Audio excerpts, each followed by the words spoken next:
بخون. من؟ بین ما سه تا تو با سوادی، نه؟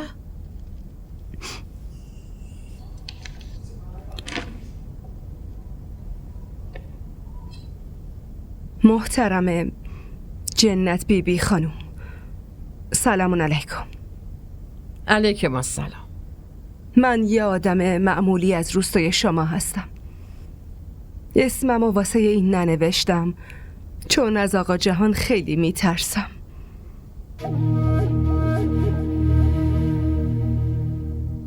که یه وقت منو نکشه. تا حالا انقدر ترسو از آقا اورنگم نداشتیم، اما آقا جهان زندگی ما رو مثل جهنم کرده. آدماشو آزاد گذاشته، راحت میان و دزدی میکنن بدون اینکه حساب پس بدن. قبلا ما مدرسه و بیمارستان از شما طلب داشتیم، اما الان یه وعده غذا هم نمیتونیم پیدا کنیم. جون اهالی روستا که هیچی، حتی ناموسشونم امنیت نداره.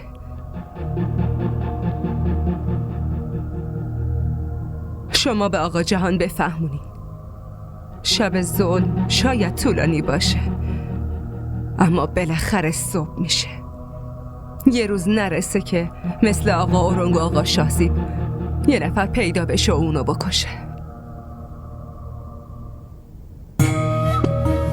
تموم شد؟ بله بیبی.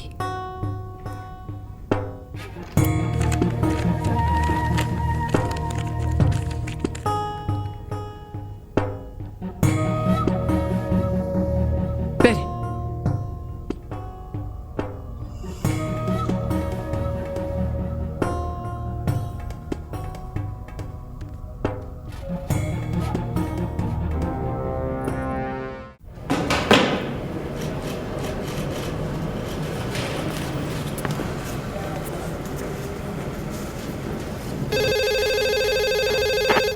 بله، سربان اسد احمد حرف میزنه. بله آقا.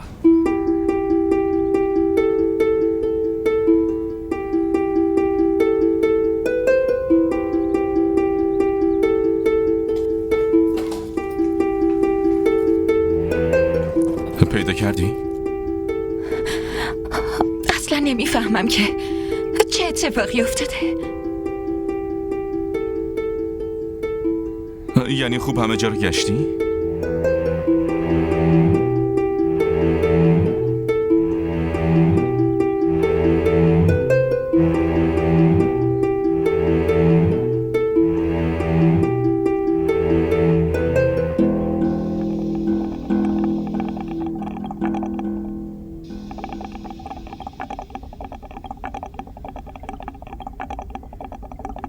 سلام بیبی.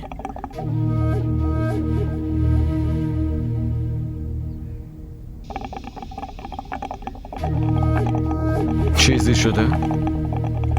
اتفاقی افتاده؟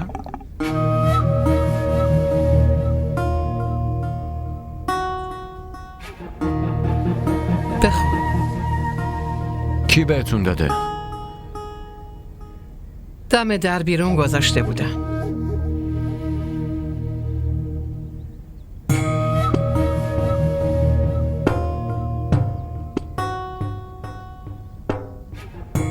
کجا میری جهانزیب؟ میرم پیش نگهبانا. میخوام ببینم کی جرأت کرده همچین حرفایی در مورد من و خانوادم بزنه. خودم دستشو میشکنم بیبی. وایسا، بزرگش نکن. اونقدر هم حرف بدی نزده که این واکنشو نشون میدی.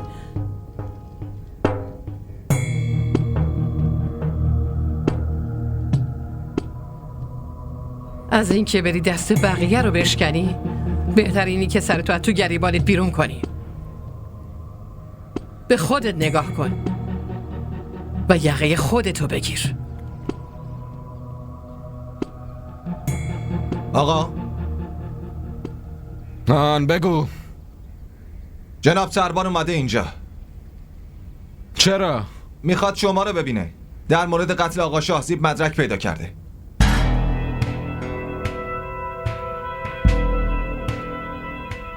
برو. خیر باشه.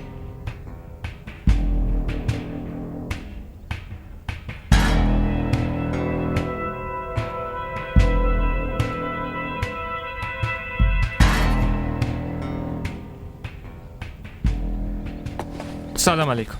سروان اسد احمد هستم. علیک سلام. بشینید. بفرمایید.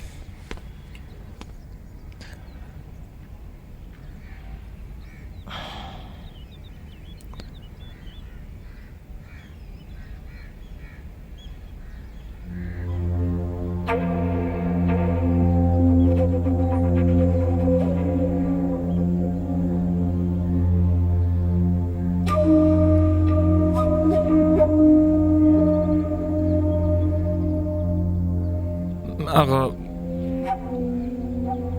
من غمتون رو خوب میفهمم. هیچکی غم منو نمیفهمه. جناب سروان، هیچکی نمیفهمه. برادر کوچکم بود.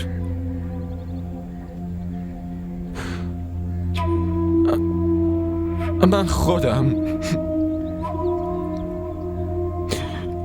راه رفتن رو بهش یاد داده بودم.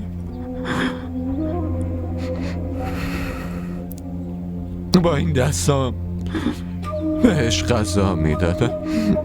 اون جوون از دنیا رفت.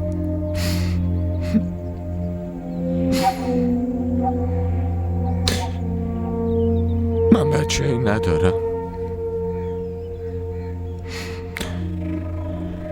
اون مثل بچه خودم بود.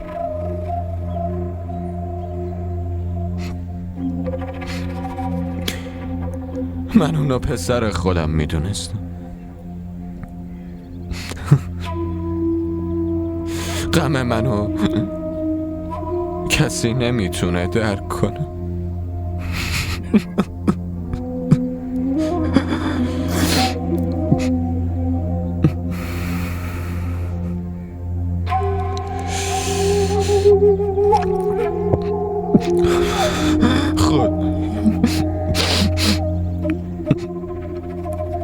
راشد گفت شما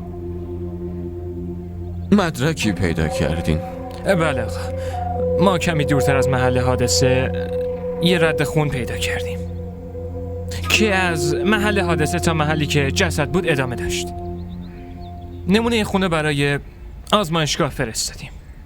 آقا یا این خونه خود قاتله یا هم از آدمیه که اون روز شاهد صحنه قتل بوده.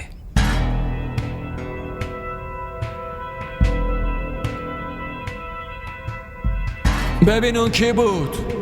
زندش نذارین.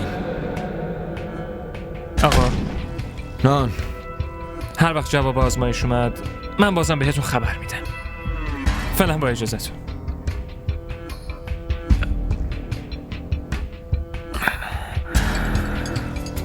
خداحافظ. خدا نگهدار.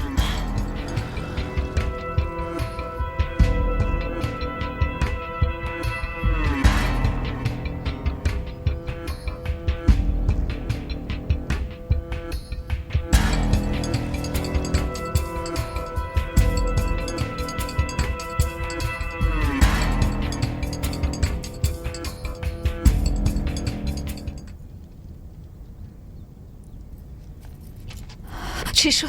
پیدا کردی؟ نه خیر. دختره احمق، حتما داشتی واسه خودت ول میچرخیدی. قسم میخورم خانم، از خونه گرفته تا خونه مبشر خان همه ی مسیر رو گشتم، اما گوشیتون رو نتونستم پیدا کنم.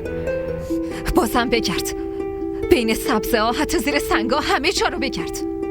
همه جا رو؟ آره همه جا رو. این که خیلی کار سختیه خانم. من بدبخت چطور انجامش بدم؟ منظورم اینه کار 3-4 نفر آدمه. توی قبرم تنهایی باید بری. نکنه اونجا میخوای 3-4 نفر رو با خودت ببری. باشه میرم. گوش کن، وقتی پیداش کردی یواشکی بیارش. اما اگه پیدا نکردم اون وقت چی؟ اگه پیداش نکردی واسه خودت یه جا پیدا کن قایم شی. یالا برو بگرد پیداش کن. پیدا نشد اینجا جایی نداری. میرم. چه غلطی بکنم؟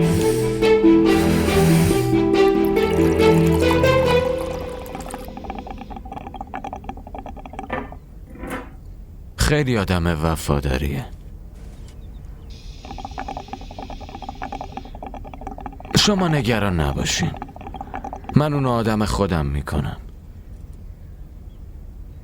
وفادار رو خائن کردن و خائن رو وفادار کردن کار خیلی راحتیه، اما آدمش فرق میکنه.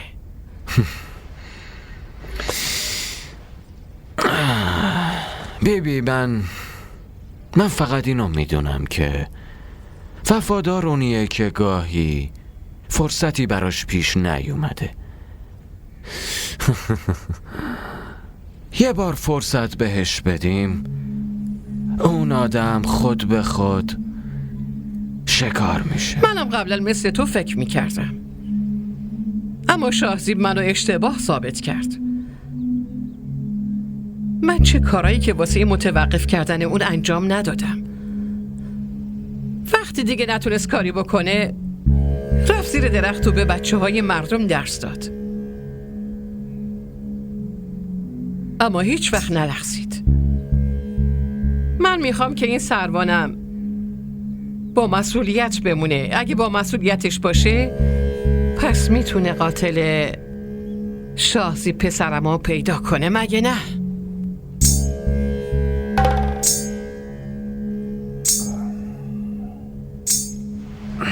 کجا میری؟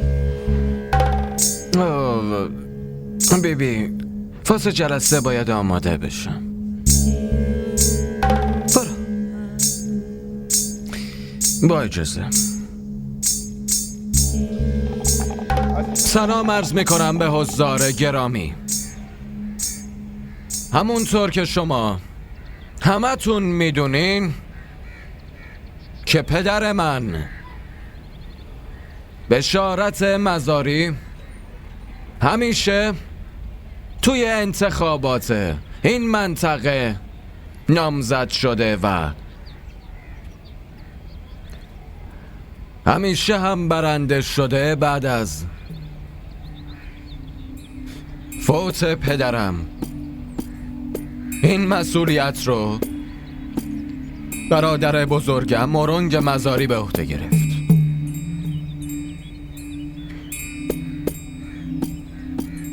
شما اینو هم میدونین که چند وقت پیش برادرمو شهید کردن و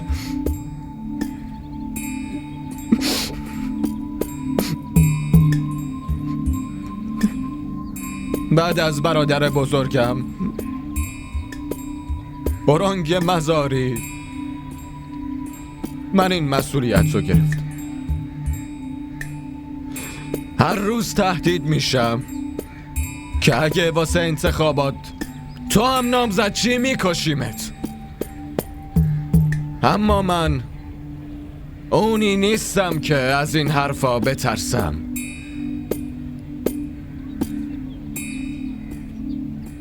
برای من این محل و پیشرفت آدمای این محل از جونمم مهمتره و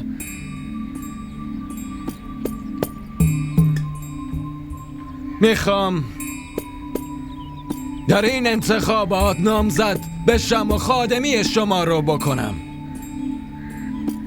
از اینجا به بعد همه چی دست شما مردمه که با مهرای خوشگلتون روی برگه منو خادم خودتون بدونی و بتونم براتون هر کاری که از دستم بر بیاد انجام بدم. من این قولو به شما میدم. به افتخار خودتون دست بزن.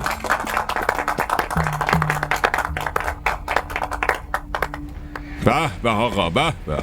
این که آزمایشی بود. توی جلسه سخنرانی کنید چی میشه؟ بشین. بله آقا ملک. دارم واسه جلسه آماده میشم. از الان هرچی شما بگین. ما که به حرف شما اعتماد داریم. خدا نگهدار. بفرما پسر. نظر آقا ملک این بود که ما برنده میشیم. در زمین روزا خیلی کم پیدا شدی. غلامتونم آقا. چرا باید کم پیدا باشه؟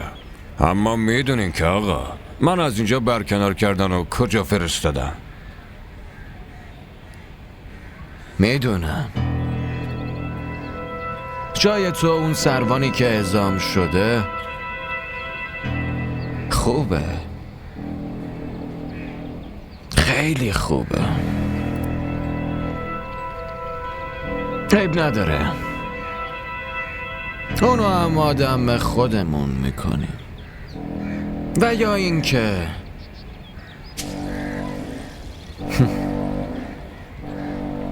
یه بار این انتخاباتو برنده میشم و تورم پیش خودم میارم. نه خیر آقا، نه خیر. منظورم اینه که آقا من که غلام شما هستم، در هر صورت کنارتون خواهم بود، حالا چه اینجا باشم چه جای دیگه آقا. هر جور خودت راحتی. خب دیگه آقا، با اجازتون من میرم.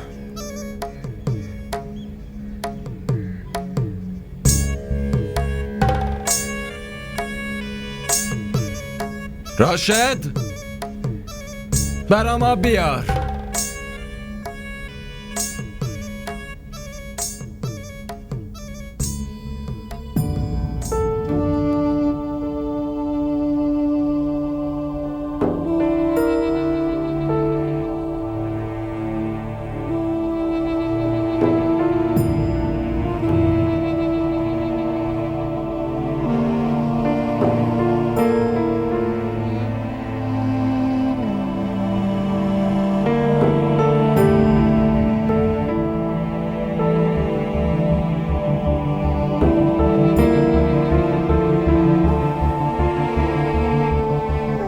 آقا شاهزیب، دارم فکر میکنم که آیا این درسته؟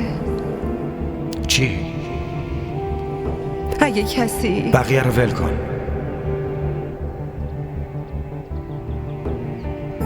به من بگو که خودت چه حسی داری. من که حس خوبی دارم، حس خیلی خوبی دارم. تو با من میای؟ کجا؟ از اینجا فرار میکنیم.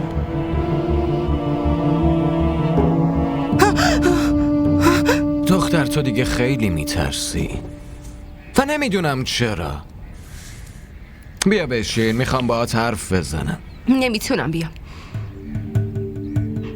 دارم کار میکنم. حرفی که میخوام بهت بزنم به نفع خودته دختر. واقعا؟ تو از کی تا حالا به نفع من حرف میزنی؟ میخوام با مبشر حرف بزنی. من باهاش حرف زدم، دلم خیلی براش میسوزه. میخوای باهاش حرف بزنی؟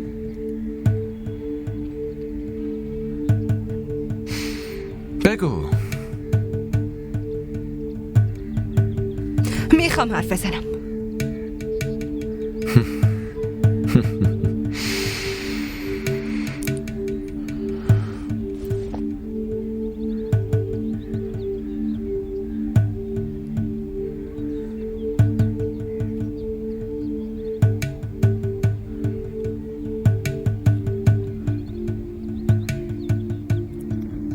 گوش کن مبشر،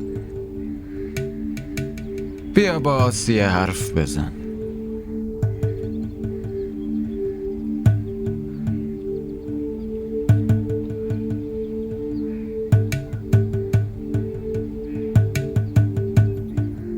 داداش مبشر،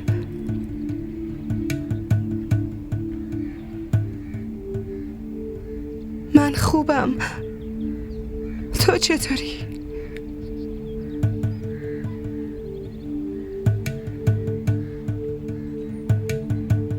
نمیتونم بیام.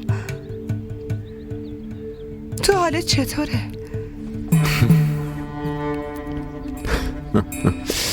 اینجا همه خوبن.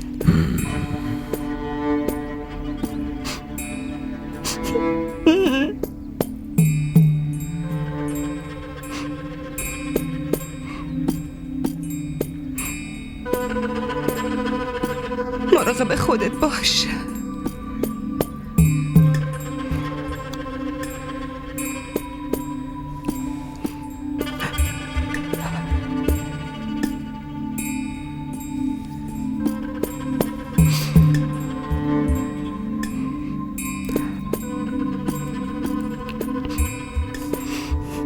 تموم شد.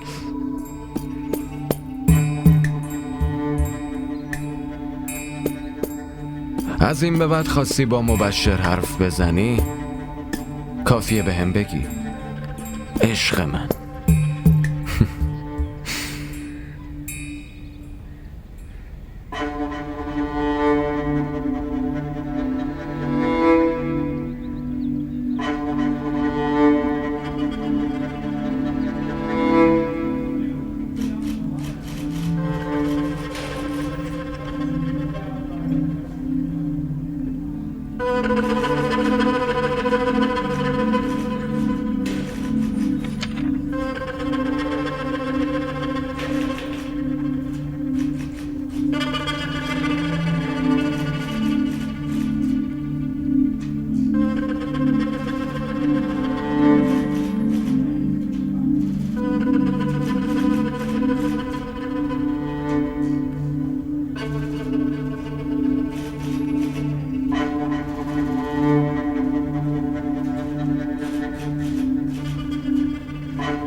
من که بهتون گفتم آقا شاسی،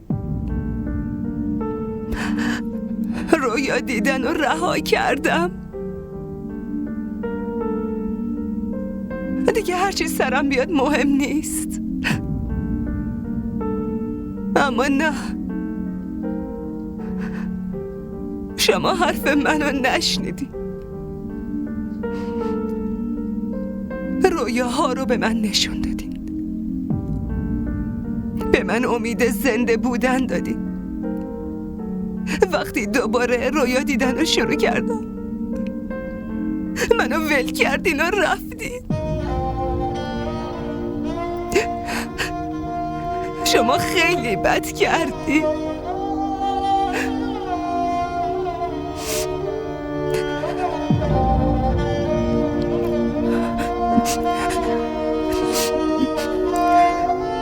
آقا شازی، یه چیزی بهتون بگم.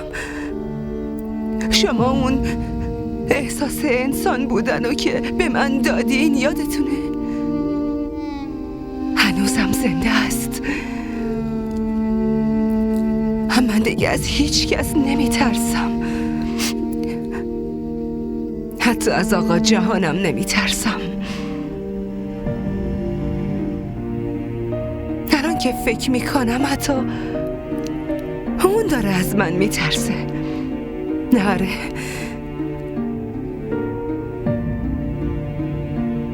ازتون ممنونم آقا شازی، خیلی ازتون ممنونم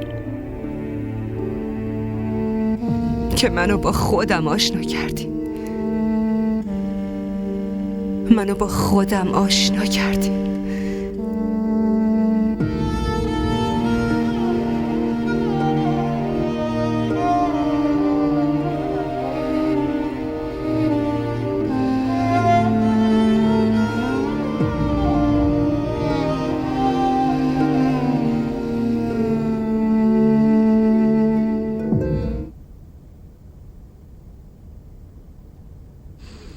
نمیدونم گوشیم دست کیه و کجا افتاده.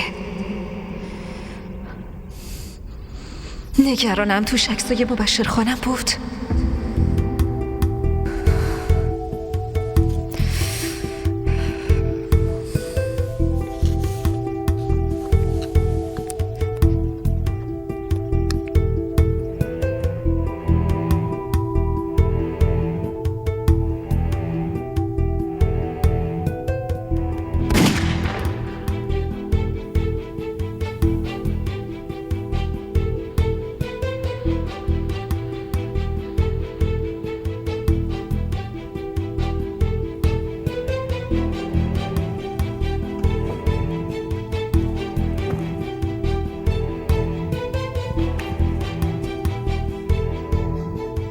از این که بری دست بقیه رو بشکنی بهتر اینی که سرتو از تو گریبانت بیرون کنی.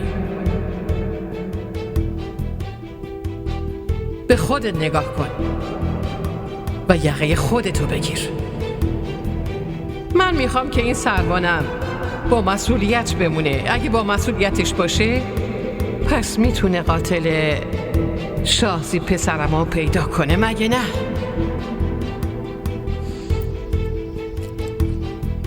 خدایی نکرده اگه دست آقا جهان بیفته منو یه لحظه هم زنده نمیذاره. فعلا که نمیدونه گوشیم گم شده. اگه بفهمه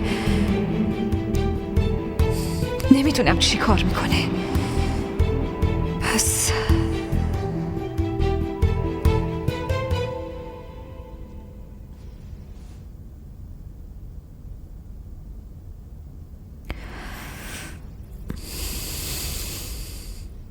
آقا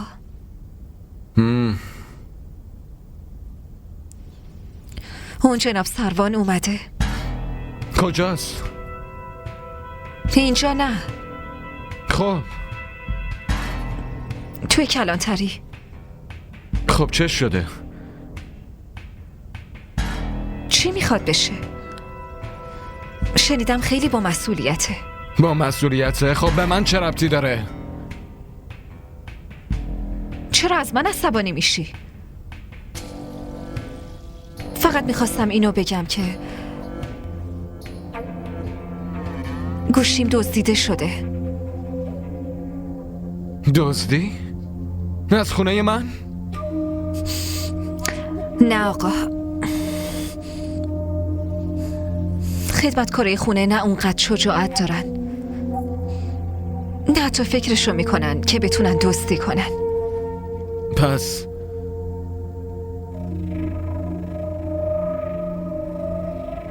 اون روز که رفته بودم عروسی، وقتی برگشتم دستم بود، ولی بعدش یادم نمیاد چی شد. آخرین بار کجا گذاشته بودیش؟ اینو یادته یا نه؟ نه آقا، خودش مهم نیست، ولی توش برای خودم عکسای مامانمو داشتم. با دیدن عکساش انگار مامانم همیشه پیشم بود. خیلی خوب، خودم یه کاریش میکنم. اگه پیداش کردین که هیچی، وگرنه به داداش وجاهتم میگم.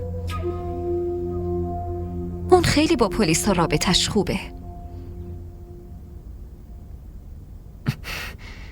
گفتم که لازم نیست به کسی چیزی رو بگی، خودم پیداش میکنم. من اون داداشتم بره به جهنم.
خیلی دلم برات میسوزه.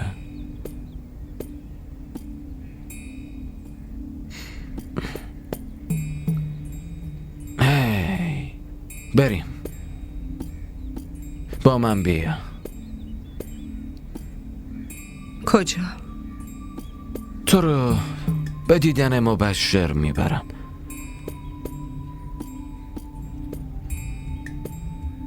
نمیری؟ از کجا مطمئن باشم که تو منو به دیدن داداش مبشرم میبری؟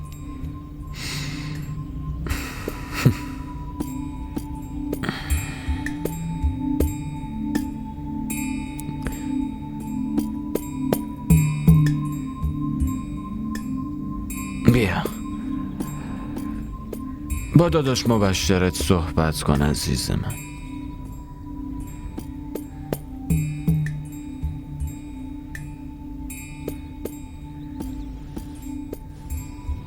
داداش مبشر،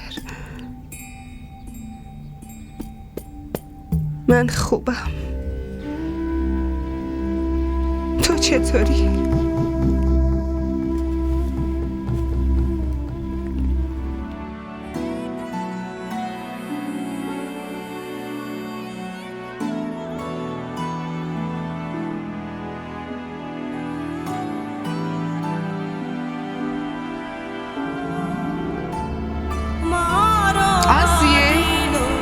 آسیه بیا اینجا دخترم، همش این ور اونوری، خونمون عروسیه. هی بابا، مگه من چه حرف اشتباهی زدم؟ کافیه آسیه. چرا پرنده‌های بتول آزاد کردی؟ پرنده های خالی بتول نه ماما، پرنده های خدا جون رفتم پیشش.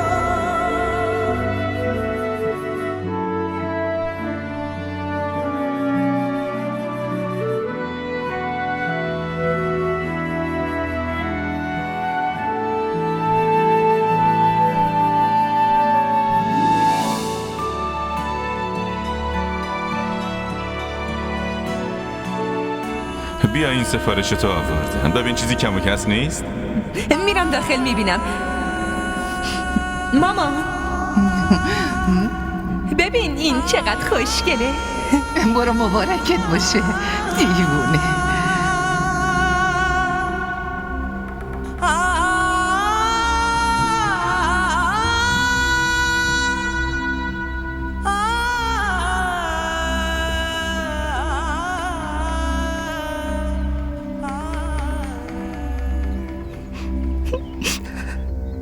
آسیه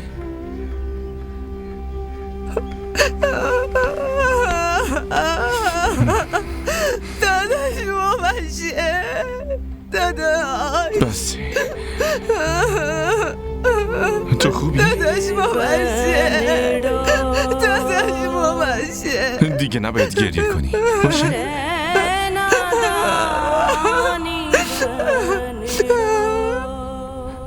آروم باش، آروم باش.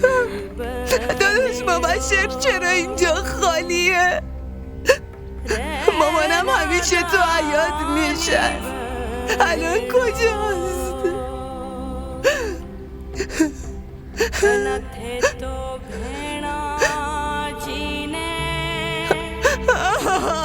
داداش مامان،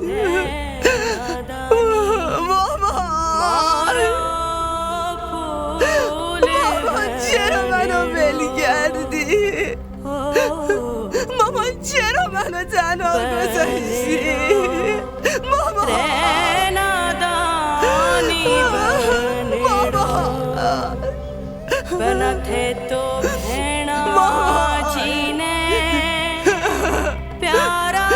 مامان چرا منو ول کردی؟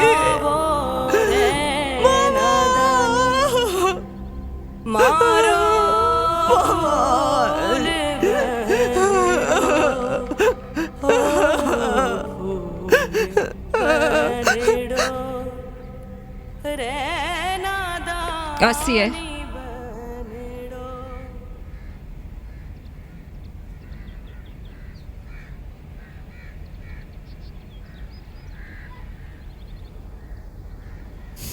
از خونه بیرون رفتی، کجا بودی؟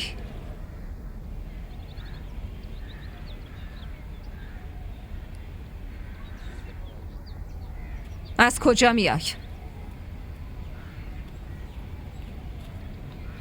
بگو. رفته بودم دیدن برادرم. دیدن مبشر؟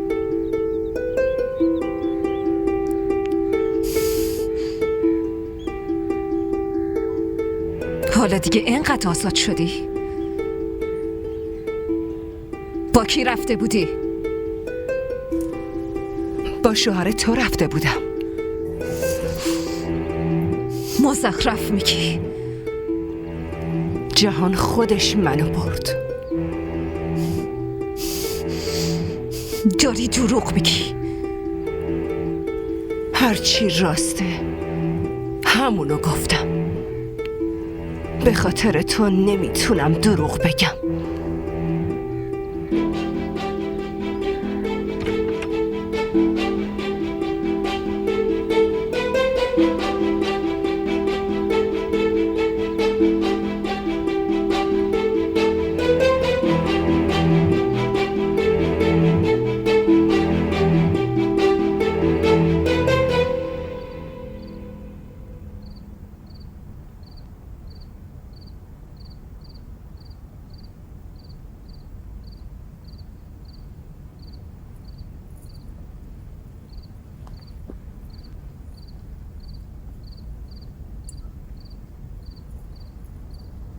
آسیه رو امروز دیدم. تو که هر روز اونو میبینی. از بیرون میومد. نپرسیدی از کجا اومد؟ اصلا ممکن نیست که ازش نپرسیده باشی. آره پرسیدم. خب چی گفت؟ گفت رفته خونه داداش مبشرش، میخواسته ببینتش. که اینطور؟ نپرسیدی با اجازه یکی رفته اونجا؟ ها؟ آره متوجه شدم با اجازه یکی از اینجا رفته بوده بیرون. یعنی واسه گفتن یه جمله انقدر دیر کردی؟ خب واضح بگو که فهمیدی دیگه.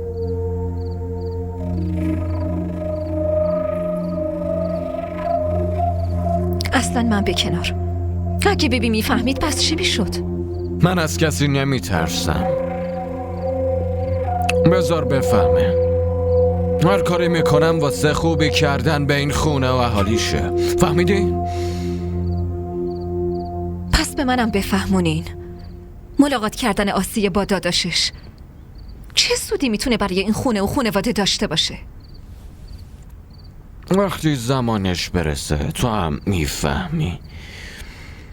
الان لازم نمیدونم که به تو هم بگم.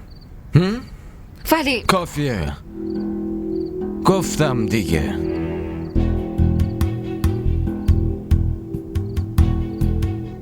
اینو ببرش.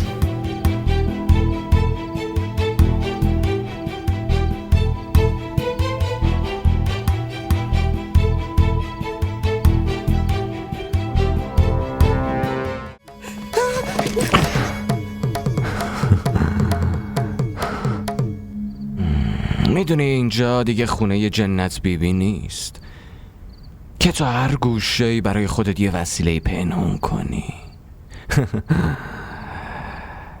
این منطقه جهانزیب مزاریه. همه ی آدمای اینجا از من اطاعت میکنن. قبول کن، با محبت قبول کن، انقدر اذیت نکن. ها؟ خونه جنت بیبی نباشه اما زمین خداوند که هست مگه نه؟ شاید وسیله ای نباشه که از خودم محافظت کنم، اما خداوند که هست. از اون چطور نجات پیدا میکنی؟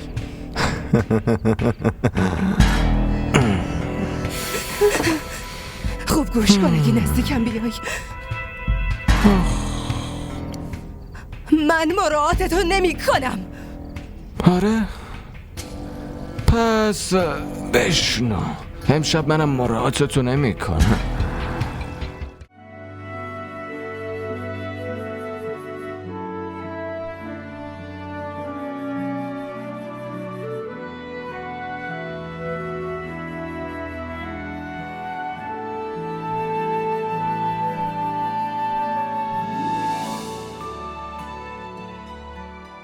DDTV ارائه کننده بزرگترین سریال های درامای ترکی، کره‌ای، پاکستانی دوبله شده به فارسی می باشد. لطفاً سابسکرایب کنید و عضوی از خانواده ما شوید.